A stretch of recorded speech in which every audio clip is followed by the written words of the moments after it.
Tu as un but, une idée claire, gravée au creux de ton esprit, comme un serment fait aux étoiles.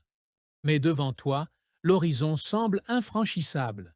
Un mur invisible et imposant se dresse. Un défi que beaucoup jugeraient impossible à surmonter. C'est dans ces moments que résonne la sagesse d'Athéna. L'impassable va devenir possible. Imagine une jeune femme, Sophie, une rêveuse obstinée, animée par une ambition. Devenir une architecte renommée. Depuis son enfance, elle trace des buildings imaginaires dans les marges de ses cahiers.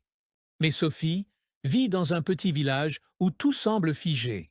Le soutien est rare et les obstacles nombreux. Ses parents, bienveillants mais pragmatiques, lui disent souvent « Rêve à quelque chose de plus concret. Construire des mondes ne nourrit pas une famille. » Alors, elle décide que son rêve vaut plus que l'incrédulité des autres. Refuser de lâcher, refuser de céder à l'évidence. Elle trouve une autre voie. Pendant ses études, elle travaille comme serveuse, économise chaque centime et consacre ses nuits à dessiner et à apprendre. Les murmures des autres, leurs doutes, deviennent un bruit de fond, une musique qu'elle ignore. Un jour, une opportunité inattendue frappe à sa porte. Elle se lance corps et âme dans son projet. Inspirée par son village natal, elle imagine un centre communautaire, un lieu conçu pour unir les générations. Mais, comme toujours, l'adversité frappe. Et puis, comme une flamme douce mais persistante, une pensée s'installe dans son esprit. Athéna, la sagesse.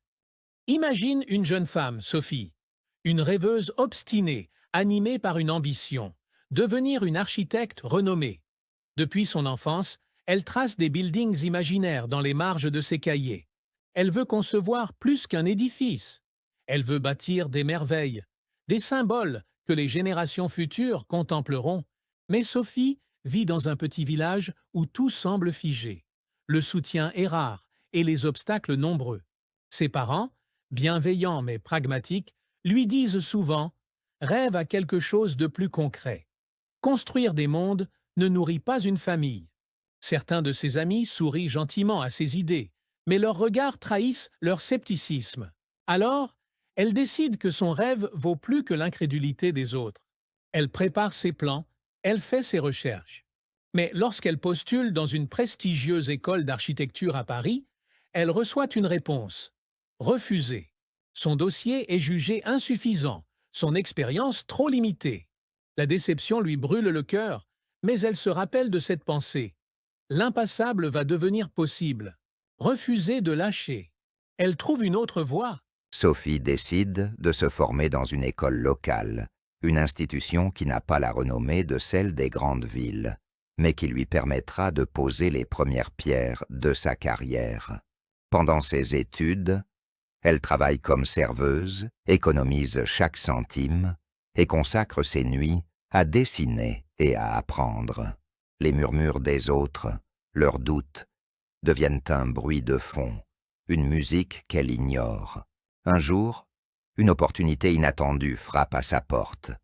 Un concours d'architecture est organisé. Sophie hésite. Elle est encore jeune, inexpérimentée, et les autres candidats sont bien plus établis.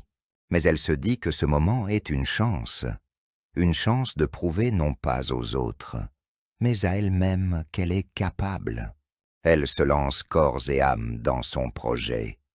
Inspirée par son village natal, elle imagine un centre communautaire, un lieu conçu pour unir les générations. Le concept est audacieux, utilisant un mélange de matériaux écologiques et de techniques modernes. Pendant des semaines, elle travaille sans relâche, parfois jusqu'au lever du soleil. Mais, comme toujours, l'adversité frappe. Son premier modèle est rejeté par le comité de sélection pour des erreurs techniques. Récupérant ses plans, elle ressent cette vague de découragement la submerger. Ce moment où l'on veut tout abandonner, où le poids du possible semble trop lourd à porter. Lorsque le verdict tombe, elle est restée sans voix. Son projet est retenu. Pas seulement retenu, le jury est impressionné, presque ému, par l'audace et la persévérance qui transparaissent dans son travail. Quelques mois plus tard, le centre communautaire voit le jour dans son village natal. Il devient peut-être non seulement un lieu où les habitants se retrouvent, mais également un symbole du possible, une preuve vivante que l'impassable peut être vaincu. Sophie n'est pas encore une architecte renommée, non, mais elle est sur le bon chemin. Et elle sait mieux que quiconque que le chemin n'a rien de droit.